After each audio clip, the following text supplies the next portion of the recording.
we are going to discuss about the most important concept.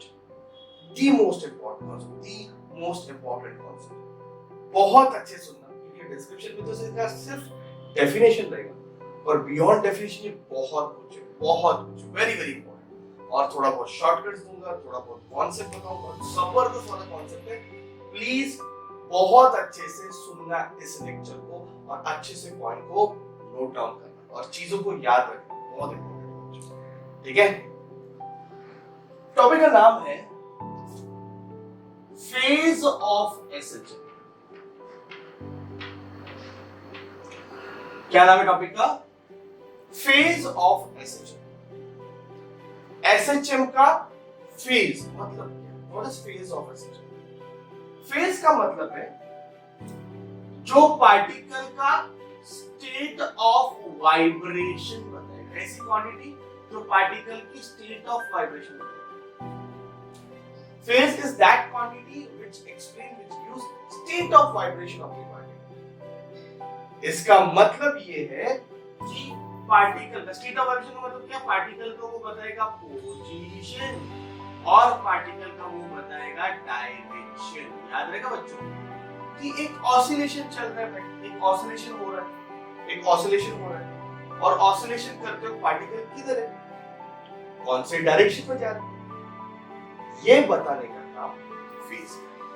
मतलब phase एक ऐसी quantity है जो पार्टिकल का स्टेट ऑफ वाइब्रेशन बताती है, मतलब पार्टिकल कहाँ है और किस तरफ जा रहा है, पार्टिकल का पोजीशन और पार्टिकल का डायरेक्शन। ऐसा छोटा मोटा बात नहीं, बहुत बड़ी बात है। क्यों? पार्टिकल का स्टेट ऑफ वाइब्रेशन, पार्टिकल किधर है और कौन से डायरेक्शन, ये फेज ऑफ एसएचएम। ठीक है, तो ऐसे कौन सी क्वांटिटी? तो याद रखो, जो साइन का एंगल था ना, याद करो ओमेगा टी प्लस फाइव, इसको फेज। तो ये फेज का फॉर्मूला है, phase is omega T plus. What is phase? It is omega T plus 5। ये पार्टिकल का स्टेट ऑफ वाइब्रेशन। अगर मैं टाइम 0 डालता हूं, मतलब starting, if I put time 0, तो फेज क्या बन जाएगा? 5। देखो ये 5 पे कितने टाइम से डिस्कशन चल रहा है कि 5 इंटीग्रेशन कांस्टेंट है, 5 एंगल है। लास्ट लेक्चर में मैंने बताया था 5 कौन सा एंगल है। अब मैंने इसका नाम रखा, इसको हम इनिशियल फेज ऐसा बोल सकते हैं। चलो 5 का नाम मिल गया बच्चों। 5 को हम क्या बोल सकते हैं? इनिशियल फेज, स्टार्टिंग फेज, या फिर 5 को हम सब लोग बोलते हैं एपोक। क्या बोलते हैं 5 को बच्चों? एपोक। ठीक है, तो 5 एपोक है, इनिशियल फेज। मतलब ये है ऑसिलेशन चालू होने से पहले पार्टिकल किधर है। ठीक है, सुनो अच्छे से। ऑसिलेशन स्टार्ट होने से पहले वही पार्टिकल कहां पे है, वो हमें फेज, इनिशियल फेज 5 से पता चलेगा। मतलब 5 की वैल्यू जैसे मैं देखूं, जैसे 5 की वैल्यू देखता हूं, मुझे पता चलेगा भाई पार्टिकल कहां से स्टार्ट हो, है ना? पार्टिकल कहां से स्टार्ट हो, ये मुझे पता चलेगा 5 से। पार्टिकल कहां से ऑसिलेशन स्टार्ट कर रहा है, ये मुझे पता चलेगा 5 से। पार्टिकल ऑसिलेशन करते हुए कहां पे है, किस टाइम पे, एट एनी टाइम पार्टिकल है कहां, एनी टी टाइम पे पार्टिकल किधर है, ये मुझे कहां से पता चलेगा? बात समझ में आ रहा है? मतलब ये भी स्टेट ऑफ वाइब्रेशन बताता है, ये भी स्टेट ऑफ वाइब्रेशन। ऑसिलेशन करते वक्त पार्टिकल किधर है, वो यहां से पता चलेगा, और ऑसिलेशन चालू होने से पहले पार्टिकल किधर है, यहां से। ठीक है बच्चों, पॉइंट हमेशा याद रखना कि ये पार्टिकल का state of vibration. Particle oscillation करते हैं तो अपने को समझ में आएगा भाई पार्टिकल कहां है, किधर जा रहा है, कैसे जा रहा है, इसके बारे में। मतलब एक डिटेक्टिव कैसे रहता है, एक डिटेक्टिव जो काम करता है वो ये काम करता है। अगर मैं किसी के पीछे डिटेक्टिव लगा दूं, ओके, किसी के पीछे मैं अगर डिटेक्टिव लगा देता हूं, तो मुझे बताएगा कि पार्टिकल किधर है उस टाइम पे, है ना? मतलब वो बॉडी, मतलब वो पर्सन कहाँ पे है, किसको मिल रहा है, कहाँ जा रहा है, किस डायरेक्शन में जा रहा है, हाँ कुछ कांड तो नहीं कर रहा है, तो वो सारा डिटेक्टिव मुझे क्या कर रहा है, इंफॉर्मेशन दे रहा है। तो फेज वही चीज है, वो मुझे पार्टिकल की इंफॉर्मेशन दे रहा है कि किस टाइम पे पार्टिकल की, ठीक है। I hope this is clear. Definitely इतना ही exam point of view concept इतना बड़ा है, इतना इंपॉर्टेंट है, मैं बताने वाला हूं। वैसे तो मैं एंट्रेंस के लेक्चर में ये सब बताता हूं, बोर्ड्स के लिए मैं अभी बता रहा हूं क्योंकि बहुत सब एंट्रेंस में तो बहुत इंपॉर्टेंट है। आप समझ लो आपका 1 मार्क का एमसीक्यू सीपी में डन हो गया, या फिर बोर्ड में जो एमसीक्यू आता है वो डन हो गया, क्योंकि इसमें से एमसीक्यू आता ही है, बहुत important. Mark my word, this is the most important part for entrance, ठीक है। चलो समझ लो।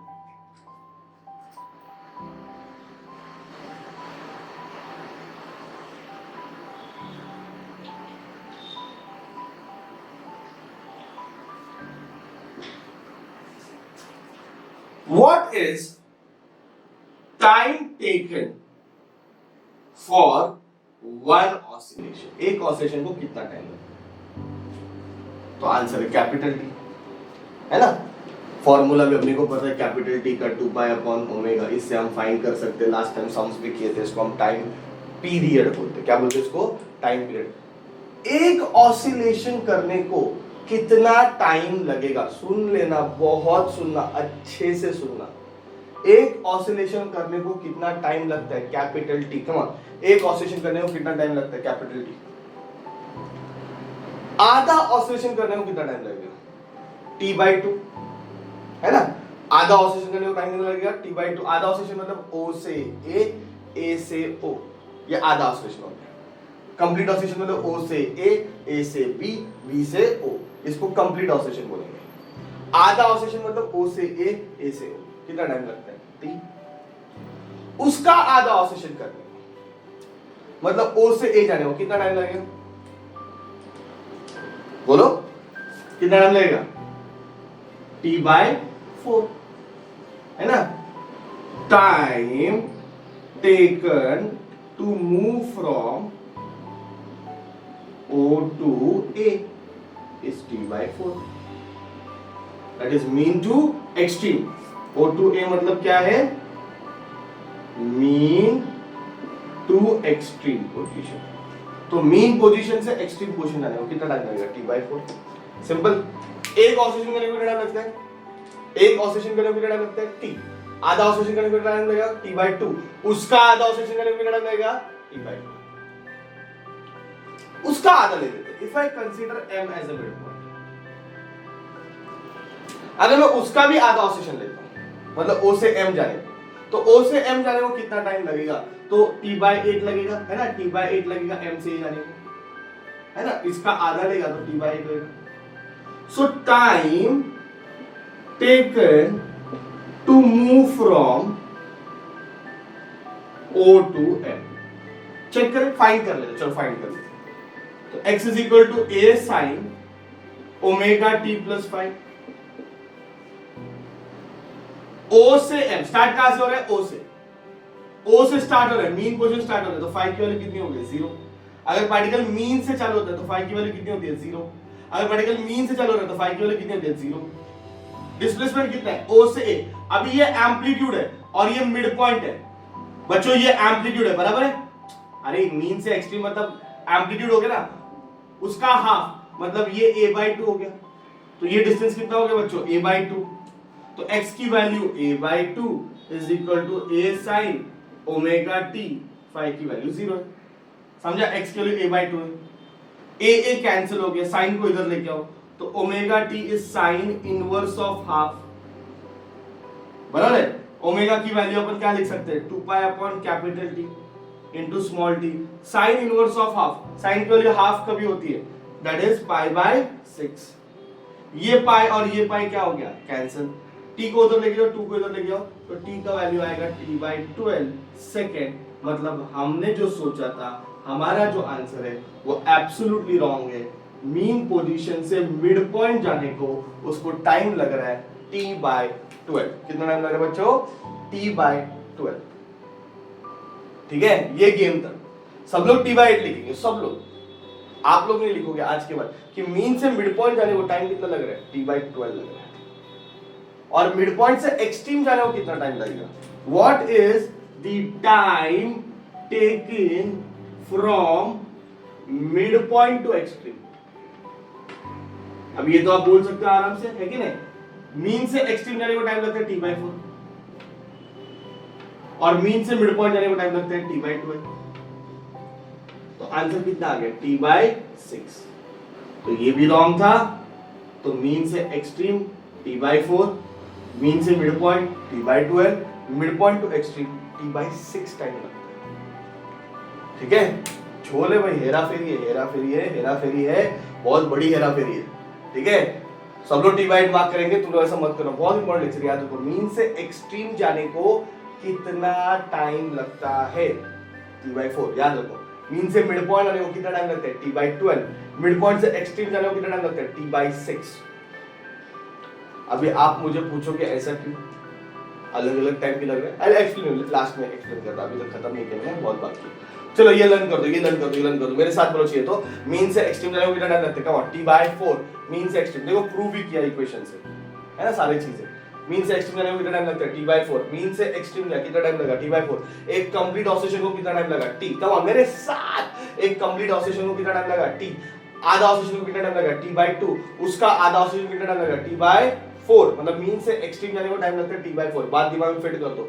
मीन से मिड पॉइंट जाने के लिए कितना टाइम लगता है? t/12। और मिड पॉइंट से एक्सट्रीम जाने को टाइम लगता है t/6। मैंने आपको जानबूझ के ये सिखाया। ठीक है, सो बेसिकली मैंने टाइम के बारे में क्यों बताया? ओके, अभी टाइम के कॉन्सेप्ट तो क्लियर हो गए। टाइम इसलिए बताया ताकि अपन फेज समझ सकते हैं। चलो अंडरस्टैंड करते हैं कि एक ऑसिलेशन में कितना फेज कवर होता है। ओके, अभी मैं फेज के बारे में लिख रहा हूं। Okay, very very important. Phase covered in one SHM। कितना रहेगा बच्चों, बताओ, सोचो कि एक SHM में कितना फेज कवर होता है? भाई एक SHM मतलब एक सर्कल। हमने पढ़ा है ना लास्ट लेक्चर में, हमने वो इंपॉर्टेंट डायलॉग बनाया था कि जब एक सर्कुलर मोशन होगा तो एक SHM भी होगा, है कि नहीं? तो एक फेज में एक ऑसिलेशन में कितना फेज बनता है? फेज मतलब एंगल, तो 360 डिग्री, दैट इज 2π। तो एक ऑसिलेशन में कितना फेज बनता है? आंसर है 2π। ठीक है, आधा ऑसिलेशन में मतलब O से A से O, इधर से इधर गया, इधर से इधर आया, कितना फेज बनता है? तो आंसर है 180 डिग्री। और मीन से एक्सट्रीम अगर उसका भी आधा करेंगे, मीन से एक्सट्रीम, तो कितना फेज बनेगा? तो लेट अस से फेज बनेगा π/2। तो जब आप मीन से एक्सट्रीम जाओगे तो कितना एंगल बनेगा? π/2। मीन से एक्सट्रीम जाओगे तो कितना एंगल बनेगा? π/2, दैट इज 90 डिग्री। ठीक है, तो what is phase covered in one SHM? एक SHM में कितना फेज कवर होता है? आंसर कितना है? 2π। यहां से लेके यहां तक, यहां से लेके यहां तक, और यहां से लेके यहां तक, उसका आधा, तो यहां से यहां से यहां, उसका आधा मतलब इधर से। तो याद रखो, मीन से एक्सट्रीम जाएगी बॉडी। कौन बॉडी अगर मीन से एक्सट्रीम जाएगी कितना एंगल बनाएगा? π/2। कितना फेज बनाएगा? π/2। ठीक है, उसका आधा करोगे मतलब O से A, जब पार्टिकल O से A जाएगा तो एंगल कितना बनता है? 90 डिग्री। देखो समझो, स्ट्रेट लाइन में चल रहा है तो भी एंगल बोल सकते हैं। O से A जाएगा तो एंगल कितना बनेगा? 90। तो O से M कितना एंगल बनेगा?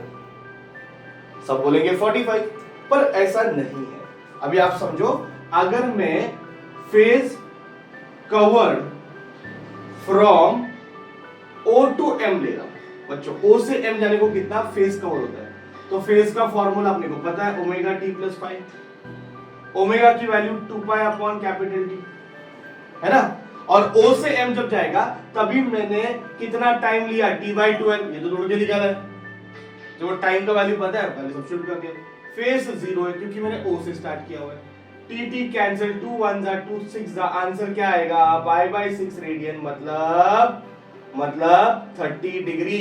तो 45 डिग्री अपना रॉन्ग आंसर है। O से M एंगल कितना बनेगा? 30 डिग्री। और M से A एंगल कितना बनेगा? 60 डिग्री, क्योंकि O से A एंगल कितना होता है? 90 डिग्री। ये फेज है। मतलब पार्टिकल अगर मीन से स्टार्ट कर रहा है तो एंगल कितना है? 0। मीन से मिड पॉइंट पहुंचा तो एंगल कितना है? 30 डिग्री बनता है। फेज कितना बनता है 30 डिग्री, और मिड पॉइंट से एक्सट्रीम एंगल कितना बनता है 60 डिग्री। आप बोलोगे सर ऐसे कैसे, 45 बनना चाहिए मिड पॉइंट पे, तो अगर O से A एंगल 90 डिग्री है तो O से M एंगल 45 डिग्री बनना चाहिए, ऐसे कैसे बन गया 30 डिग्री?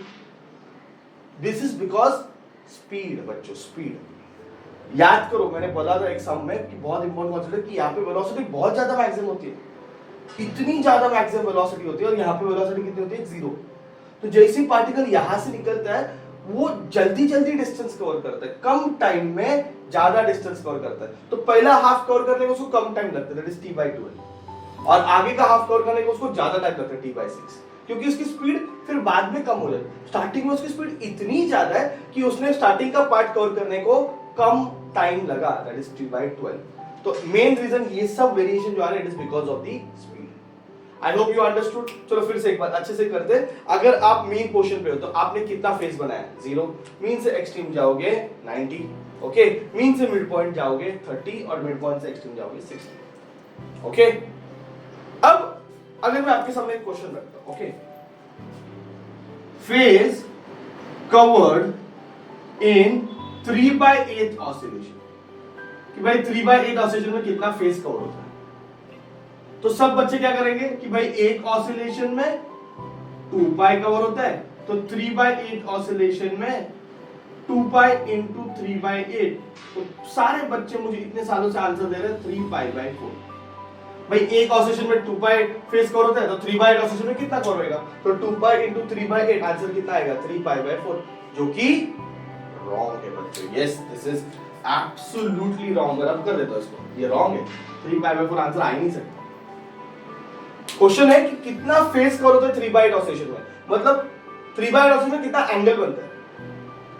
तो पहले समझो, अगर मैं O से M जा रहा हूं तो उसको 1/8 ऑसिलेशन बोलते हैं। मेरे साथ बोलेंगे O से M, कम ऑन, 1/8, O से A 2/8 ऑसिलेशन, O से A से M 3/8 ऑसिलेशन, O से A से O 4/8 ऑसिलेशन। 4/8 ऑसिलेशन को क्या बोलते हैं, हाफ।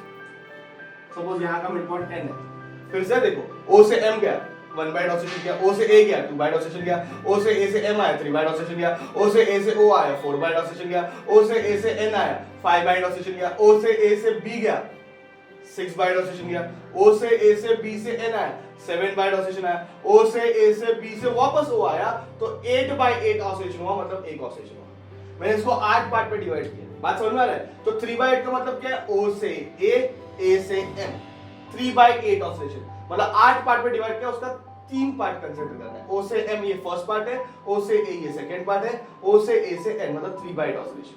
तो कितना फेज बनता है, O से A कितना एंगल बनता है 90, और A से M कितना एंगल बनता है 60, तो आंसर कितना आएगा 150 डिग्री। और अपने को उस तरीके से आंसर कितना आया था 3π/4, जो कि 135 डिग्री है, व्हिच इज रॉन्ग। समझ में आ रहा है। तो अब बात समझ में आ रहा है कि यहां से निकला, यहां गया, यहां से यहां पहुंचा, तो एंगल कितना बना 150 डिग्री। अब मैं आपको एकदम सिंपल सा क्वेश्चन पूछता हूं। मैं बोल रहा हूं फेज 30 डिग्री है, सुन लेना ये इंपॉर्टेंट डायलॉग है। अगर मैं बोल रहा हूं फेज 30 डिग्री, आप क्या बोलोगे, सर पार्टिकल M पॉइंट पे, 30 मतलब कहां पे बनता है, M पे बनता है ना। अगर मैं बोलता हूं फेज 30 डिग्री, तो आप बोलोगे सर पार्टिकल M पे। अगर मैं आपको बोलता हूं फेज 150 डिग्री, पार्टिकल फिर से M पे। फर्क क्या है, फर्क क्या है, अगर मैं बोल रहा हूं फेज 30 डिग्री है तो पार्टिकल M पे है और A की तरफ जा रहा है, और इफ आई से फेज इज 150 डिग्री मतलब पार्टिकल M पे और O की तरफ जा रहा है। समझा। चलो और एक एग्जांपल, अगर मैं बोल रहा हूं फेज 0 है, अब बोलोगे सर पार्टिकल तो मीन पे, फेज 0 मीन पे होता है, पार्टिकल मीन पे। अगर मैं बोलता हूं फेज 180 डिग्री है, अब पार्टिकल मीन पे ही है, 90 + 90 180। फील करो तो न्यूमेरिकल में अप्लाई कर पाओगे। फेज 0 रहेगा तो ही पार्टिकल मीन पे, फेज 180 रहेगा तो ही पार्टिकल मीन पे। फर्क क्या है, जब फेज 0 होता है तो पार्टिकल पॉजिटिव एक्सट्रीम की तरफ जा रहा है, और जब फेज 180 होता है तो पार्टिकल नेगेटिव एक्सट्रीम की तरफ जा रहा है। समझा। तो ये पार्टिकल का मुझे क्या बता रहा है, पोजीशन बता रहा है एंड डायरेक्शन बता रहा है कि भाई पार्टिकल किधर है, और कहां। मैं बोल रहा हूं फेज 90 डिग्री, आप बोलोगे सर पार्टिकल एक्सट्रीम पे, आपको फटक से क्या पता चलता है पार्टिकल कहाँ पे। अगर मैं बोलता हूँ फेज 270 डिग्री, आप बोलोगे पार्टिकल एक्सट्रीम पे पर नेगेटिव एक्सट्रीम पे, तो आपको उसका पोजीशन भी पता चलता है और वो किस तरफ जा रहा है वो भी पता चलता है। आई होप फेज का मतलब आपको समझा रहेगा।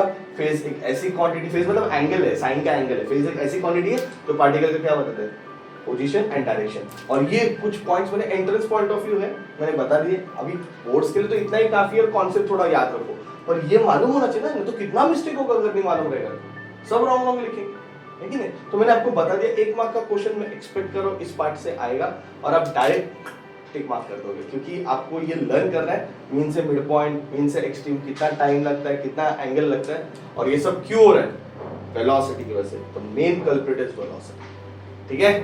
सो नोट डाउन करो अच्छे से, नीचे डिस्क्रिप्शन में गारंटेडली ये सब नहीं रहेगा, मेन स्टैंडर्ड क्वेश्चंस रहते हैं, तो आपको ये सारा चीजें नोट करके दिमाग में अपने फिट करना है, ठीक है बच्चों। Thank you very much.